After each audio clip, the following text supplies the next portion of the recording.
𝗙𝗵𝗶𝗖𝗵𝗔𝗀𝗀 रामावतारो हरिरीशचन्द्रमाः नमस्ते प्राणेश प्रणतविभवाय अवनिमगाः नमस्वामिन् रामप्रियतम हनुमन् गुरुगण नमस्तुभ्यं भीम प्रबलतम कृष्णेष्ट भगवन् नमः श्रीमन्मध्व प्रदिश सुदृशं नो जय जय आपादमौलिपर्यन्तं गुरूणाम् आकृतिं स्मरेत् तेन विघ्नाः प्रणश्यन्ति सिद्ध्यन्ति च मनोरथाः श्रीगुरुभ्यो नमः। यद्यहम् इदानीं संस्कृतभाषया वक्तुं प्रारभे तर्हि सर्वेषां सम्यक्तया बोधो न भवति इति मन्ये। किं वक्तुम् इच्छामि इति चेत् यो ग्रन्थः यया भाषया निबद्धः तद्भाषाज्ञैरेव तस्य ग्रन्थस्य व्याख्यानं कर्तव्यं, नान्यैः। यदि अन्यैः कर्तुं प्रयत्नादिकं क्रियते तर्हि तत्र अपव्याख्यानमेव भवति इति मम अभिप्रायः। I hope most of you didn't follow what I just said. That was my whole point. Okay, so Ramayanam has been written in Sanskritam. Most of our scriptures are in Sanskritam. So now, if people who are non-experts have not spent considerable amount of studies in expertising or mastering that particular language or the ideology, if they start looking at those kinds of things and start writing scriptures on that, what ends up having are only apavyakhyanas.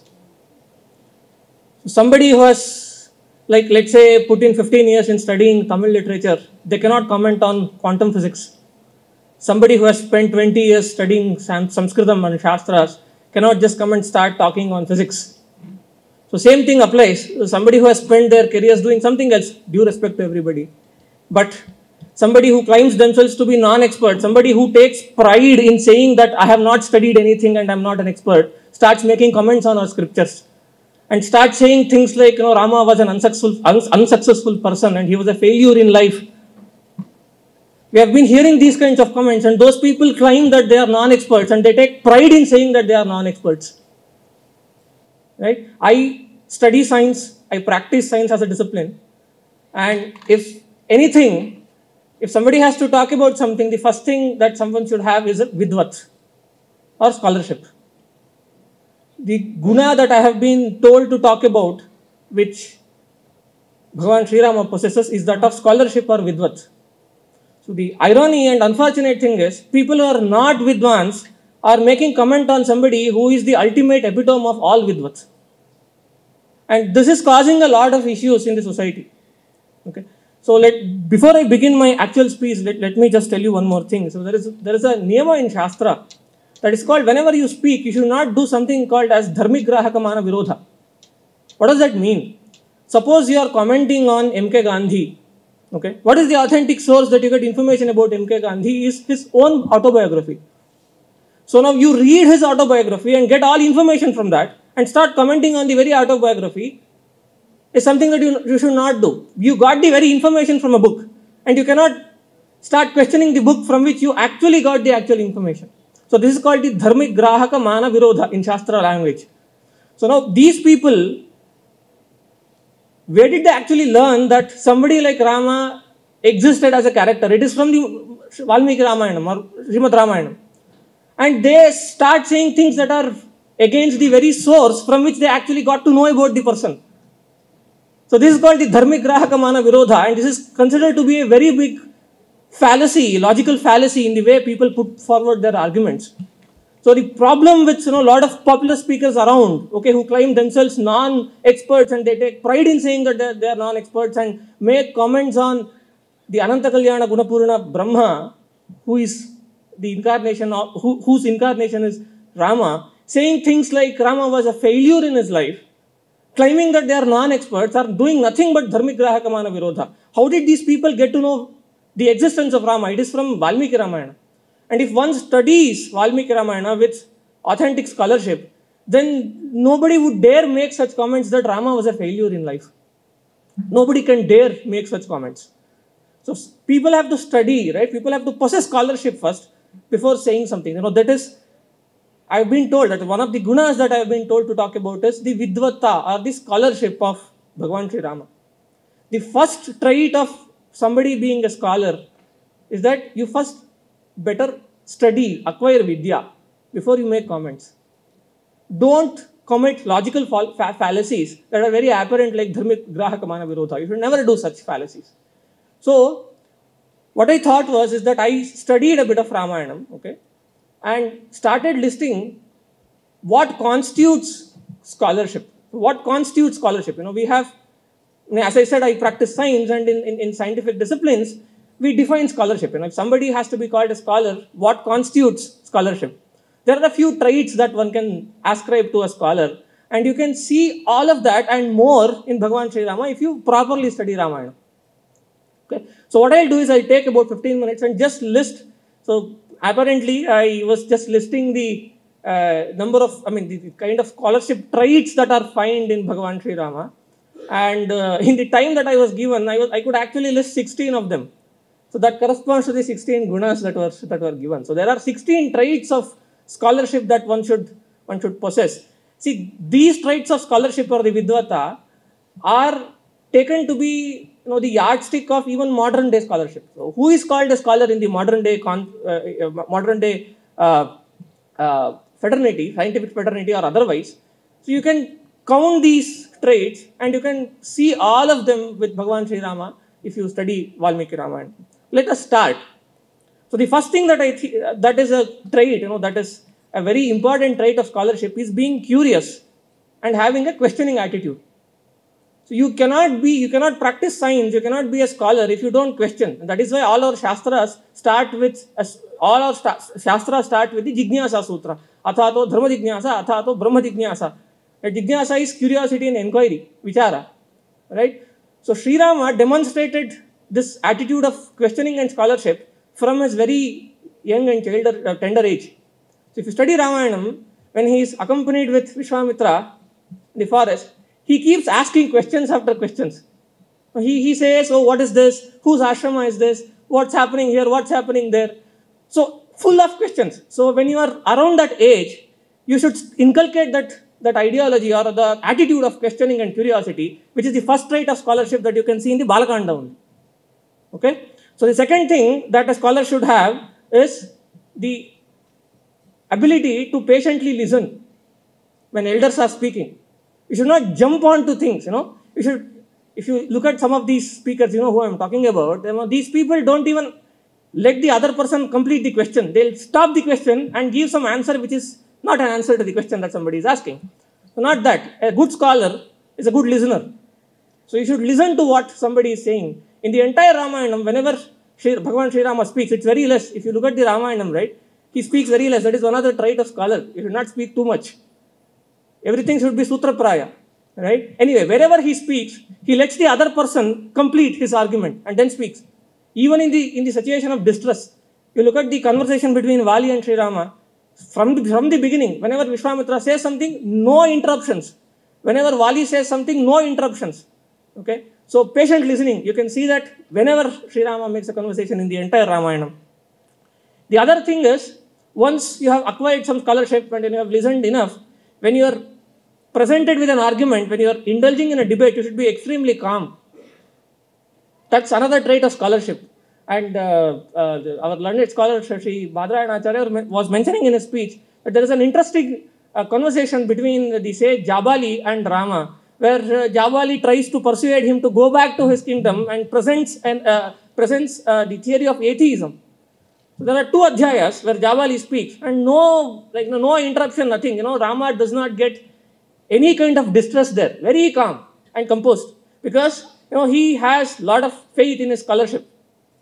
Okay, so debating with a lot of calm mind. You can see the same thing with Vali's debate. No distress anywhere. Very calmly listening to stuff and then answering it. This is another trait. 3. Fourth one is sensing, or you assess the subtlety in situations. 𝗙𝗵𝗿 that is another trait of scholarship. I've listed a lot of things. Thanks to organizers, because of this, I could look at Ramayanam, right, 2 times completely. So I was so happy that this was an opportunity. Again, I thank the organizers for that. So you can see these traits all along in the Ramayanam. Sensing subtlety, right? There is a nice anecdote that happens. You all know the story. They have just entered the Vanam, and Bharata comes with his army. Lakshmana is very furious. I mean, you can see the difference between Rama's character and Lakshmana's character. He's very furious. He says, I'll go and just kill him, I'll just wage a war with him, etc. So Rama says that, look at the way he is approaching. He is not coming to wage a war with us. So that is the ability to sense subtle things. 𝗙𝗵𝗶𝗹, that is another trait of scholarship. Because of lack of time, I am just going, rushing through things. There are too many things to say about it. This is one thing, right? You sense subtlety. You sense things that the other things cannot sense. This is another scientific attitude, right? If a scientist would see beyond what the mundane people would see. So that's sensing subtle things. The other thing is, I am a professor by profession, right? I deal with a lot of students. One other trait of scholarship these days is dealing with juniors and your peers when they are distressed. When people come with you with distress, how do you talk to him? How talk to them shows your scholarship trait. Because you understand what's happening around. You look at Ramayanam, right? Lot of things. Whenever when Lakshmana goes and says that, oh, I will kill 𝗕𝗵𝗀 and all that. Look at the response that Srirama gives, right? And look at the conversation that he has with Sutikshna, and also when Vibhishana comes to approaches him, right? Look at the way he talks with him. So people with distress. So how do you deal with people with distress is another trait of scholarship that is exhibited by Srirama many times. The other interesting thing is, there is a saying in Sanskrit, 𝗕𝗵𝗶𝗹 vijanati vidvajjana parishrāmam nahi vandhya vijanati guruvīṃ prasava vedanām. So one undoubted, or rather, undisputed trait of scholarship is recognizing scholarship. If you are a scholar yourself, you will recognize the other's scholarship. So in fact, that saying that I just said actually says that only a true scholar can recognize another scholar. Right? So we cannot, as men, we cannot describe what the kind of pain that women go through in childbirth. That's exactly what that saying says. Okay? Being a man, I can never imagine, right? I imagine that, okay, maybe labor birth is something similar to the stomach pain that I get. It's nothing like that is what I'm told by my mother. I don't know because I'm a man. Similarly, only a true scholar can recognize other scholarship. So where does Rama display this? You look at the first conversation that he has with Hanuman. When Hanuman comes and talks to him, he says, Soyam Navavyākarana Veta, right? I mean, this guy knows Rigveda, knows Yajurveda, he has studied all Sangas, Itihasas, Puranas, and he knows Vyakarana. How he could recognize this scholarship with Hanuman? Why? Because he himself is a scholar. Vidvaneva vijanati vidvajjana parishramam. So he himself being a scholar immediately recognizes the scholarship that is there in others. So this is another trait. Okay? The other thing is how do you treat your peers and others? The other trait of scholarship is you should be humble, right? You should not be saying that I am the only scholar in the world and nobody else is a vidwan. Right? Yada kinchit 𝗕𝗵 𝗔𝗀𝗀 Bhartrhari says. Yada buddhajana sakashat kinchit avagatam 𝗔𝗀𝗀. Right? When I was vedaham kinchit 𝗕𝗵, when I knew very little, I was too arrogant like an elephant. So when I started seeing people who are more learned than me, then I realized, how small my scholarship is. So the thing is, how do you treat your peers, right? No scientific scholar would treat his or her peer with contempt. So look at Rama again, right? Whenever he speaks with his elders, right? I mean, his gurus like Vishwamitra and Vasishtha, look at the humility that he speaks with. This is okay, everybody knows it. The interesting observation that I made, which I didn't know before, again, because of this particular event, is that when Ravana is killed, Vibhishana starts crying. This is the very guy who abandoned Ravana and came to Rama and said, took refuge and all that. But you have this, blood is always thicker than water, right? So Ravana died, this guy starts crying, saying that, oh Ravana, you are dead, my brother, okay, how can I live here, etc. You know who consoles him? It is Rama who consoles him. And you know how we console? So that's why I'm telling. I'm pretty convinced now. I'm convinced of this fact that everybody in this country should study Srimad Valmiki Ramayanam in its originality. It should be made, textbook material, not translations. I'm talking about the original Srimad Ramayanam. It sets ideals like any other thing in this world. I mean, if everybody's mind gets these ideals that are set in Ramayanam, right? we will actually, now I actually understand what is it meant by the Ramarajya, the kind of ideals that is set, incredible ideals, okay. Anyway, so it's the Rama who starts consoling Vibhishana. You know how he consoles? He says that, who do you think Ravana is? He was such a big warrior, right? I mean, he had this trait, that trait. Now look at how Rama treats his enemy. This is scholarship. Treating your peers, right? Not even equal, right? I mean, not even equal. Treating somebody who is your enemy, how does he treat? That's scholarship. Okay, that's another trait. Now, the other thing that people say is, the trait of scholarship is achieving significant results. Okay. Now, again, I feel like coming back to this time and again, because anybody who has actually studied 𝗙𝗵𝗶 𝗖𝗵 in its original can never get this feeling that Rama was a failure. Now, tell me, how many attempts did he made, okay, and failed in that? What's his hit rate? Right? So now you set to do something, right, and you complete the goal. That is your hit rate. When we call it hit rate, right? You try out 10 things, you get succeeded in 9 things and fail in 1. So that is 90% hit rate. Look at the hit rate of Sri Rama. Where has he failed? He makes a sankalpa that, I mean, that's why we call Bhagavan Satya Sankalpa, right? He makes a sankalpa that, I'll kill the demons, he'll kill the demons. In fact, you should see, Ravana sends his spies, right, to Rama just to assess the strength of Sri Rama's army.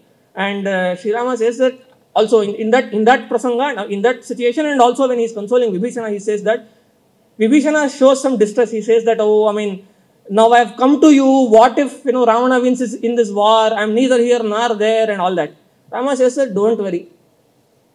I am capable enough, right, to kill Ravana and his entire family and his army. Don't worry. Right? So that's, we call SWOT analysis, right? You know what your strengths are. Sri Rama knows perfectly what his strengths are. I mean, of course, I actually wanted to start this talk by saying this, talking about the Vidvata of Rama, who is incarnation of the Parabrahma, who is the epitome of Sarvajna. Think about it. I mean, this is my personal thought. Think about it. According to all Vedanta philosophies, numerically, jivas are ananta, except for few, at least, in all the Astika Darshanas, numerically, jivas are ananta, meaning, there are, you can they're uncountably infinite sets, putting it in mathematical language, okay. Now, every jiva has infinite karma, anadi or ananta karma, right. Now, this Brahma, or the 𝗙𝗵𝗵 𝗔𝗱𝗀 that we talk of, has to have a dictionary or the account of every single small to big karma of every single small to jiva in all times. We don't remember our own life. Now think about the Sarvajna of Ishvara. This is one of the 1,000, the infinite things that one can think of the Sarvajna. Now we are talking of scholarship of that Brahma Padartha whose incarnation is Rama. I mean, it's as somebody was saying, Udupenasmi Sagaram. It's actually like, you live in a port, you know that, right? I mean, beach is infinite. The ocean is infinite. If I just go there and take a bath and say that I took a bath in ocean, it's that ridiculous. But that's what it is. Anyway, so point is, Rama knows his strength. So he completely says that, don't worry, I will ensure that Ravana and his family is completely wiped off before I leave Lanka. So that I was talking, the ability to prarabdhantagamitva, right? I mean, you start something and you ensure that you are successful in what the endeavors that you are taken. So now Rama never returned back from Lanka empty-handed, right? That's failure. You make a sankalpa that I'll go and kill Ravana, you go there, kill the entire damn army and come back. That is 100% success. That's not failure. How can you call Rama a failure? So this everywhere, right? I mean, you look at the Maricha Prasanga, the Tataka Prasanga, Viradha, everything. Whenever he does some sankalpa, he completes it. So his hit rate is 100%. Now, why do you call him a failure? So that is another trait of scholarship. The other thing is firm commitment to a cause. Good scholars will actually firmly commit to their cause. So now everybody spoke about it from the morning. why did Sri Rama decided to stay in forest is because he had other things to do, right? I mean, there were lots of demons. In fact, that's the same conversation that he makes with the sage 𝗕𝗵, where he says that, I mean, he says, forget about, all moksha and all this, right? You think about truthfulness, that's all. I mean, nothing more than truthfulness. So we have heard the saying in English also, honesty is the best policy. He actually says that, Rama actually says that honesty is the best policy, and that is the only way you can run this world, which is true. We see so much of distress in this universe or this world, current world, because people are dishonest. Right? So now, firm commitment to a cause, I said, in that very conversation, Sri Rama says that, I've come here to uphold the truth, and come what may, I will ensure that I'll do it. You see the same thing reappearing time and again in the entire Ramayana. So he makes a commitment, he sticks to it. Right? So these and many, as I said, right, you can write infinite list of traits of scholarship, and you can pick them in Ramayana and show that, see, that is why we say, no, Ramadhivat bhartitavyam natu Ravanadhivat. So if you want to idealize something, look at this man. That's why the name Maryada Purushottama, right? I mean, as I said, I'm pretty convinced now. It is, see, what I think, the mistake that we do is, we say that Rama is our idol, and we say that we want Ramarajya, etc. But honestly, hand to heart, how many of us have actually studied Valmiki Ramayanam from the beginning to end in its original? This is the problem. I will be the first one to do it. See, this I think, as Rama Bhaktas, we should do a sankalpa that we will study Ramayanam from the beginning to end. Every shloka. Okay, and trust me, I have been a student of Sanskritam for a while now. It's not at all difficult. Valmiki Ramayanam is one of the easiest of kavyas. It's not the Bhagavati Sultaramacharita or the Naishatha Kavya. It's pretty simple. So now, before we even think of Bhagavan Rama and talk of Ramarajya and whatever, we have to study Ramayanam from Tapaswadhyaya Niratam to the end shloka, including the Uttarakanda, whatever the controversies are. Then we get an adhikara to even say Jai Shri Ram, in my opinion. See, you look at it, right? I mean, the other people who claim themselves as religious people, the first thing that they'll do is they'll put their religious book in every child's hand. How many of, I've been telling all of us are interested in Bhagavan Rama and all that, right? Have we studied Ramayana from the beginning to end, including myself? And we have to be given this sort of an opportunity, right? Anyway, so Vidvatta, right? Let us all be Vidwans in Ramayanam according to our own capabilities, right? We can be a minor Vidwan or a major Vidwan. See, it's as I said, I'm pretty convinced that it's a non-negotiable thing. It's, men, women, that caste, just doesn't matter. It sets such beautiful ideals that everybody, not only in this country, everybody in this world have to read that book. It is so nice. It has multiple things, right? The ideals and the Kavya Rasas that are there, those are all secondary things. But the very ideas that are present in Ramayanam are none to other. There isn't a book like Ramayanam in this world. Of course, Mahabharata might compete, but that's a different story. But as Indians and claiming to be Rama Bhaktas, it is my humble request to all of you, your children, your acquaintance, whoever it is. Today, technology has advanced to such a level that you can just type Valmiki Ramayanam in Google, and you will get websites where each sloka has been chanted. Each sloka has pada meaning, right? Each sloka has translation, even though I don't recommend translations, right? Each sloka has translation. Everything is available except for our Ichha. We don't have Ichha. We talk of Sri Ram, we celebrate that, this, we do everything except for studying Ramayanam from beginning to end. So let us all make sankalpa, right, of studying Ramayanam in an amulagra fashion and making our children and our generation and our acquaintance to study Ramayanam before saying Jai Shri Ram. Okay. With that humble, please don't take me otherwise, because I say that this has been something that I've been thinking, contemplating for a long time now. And also it's actually Bhagavad Gita that the organizers chose this guna of Vidvatta. trust me, I didn't ask them to give me that. You can check with them. So this was something that I was given, and I think scholarship starts from studying, no? Right? So let us all study Ramayanam and celebrate the Kalyana Gunas of Sri Rama. So with that note, let me complete. 𝗕𝗵𝗇𝗁 𝗔𝗱𝗀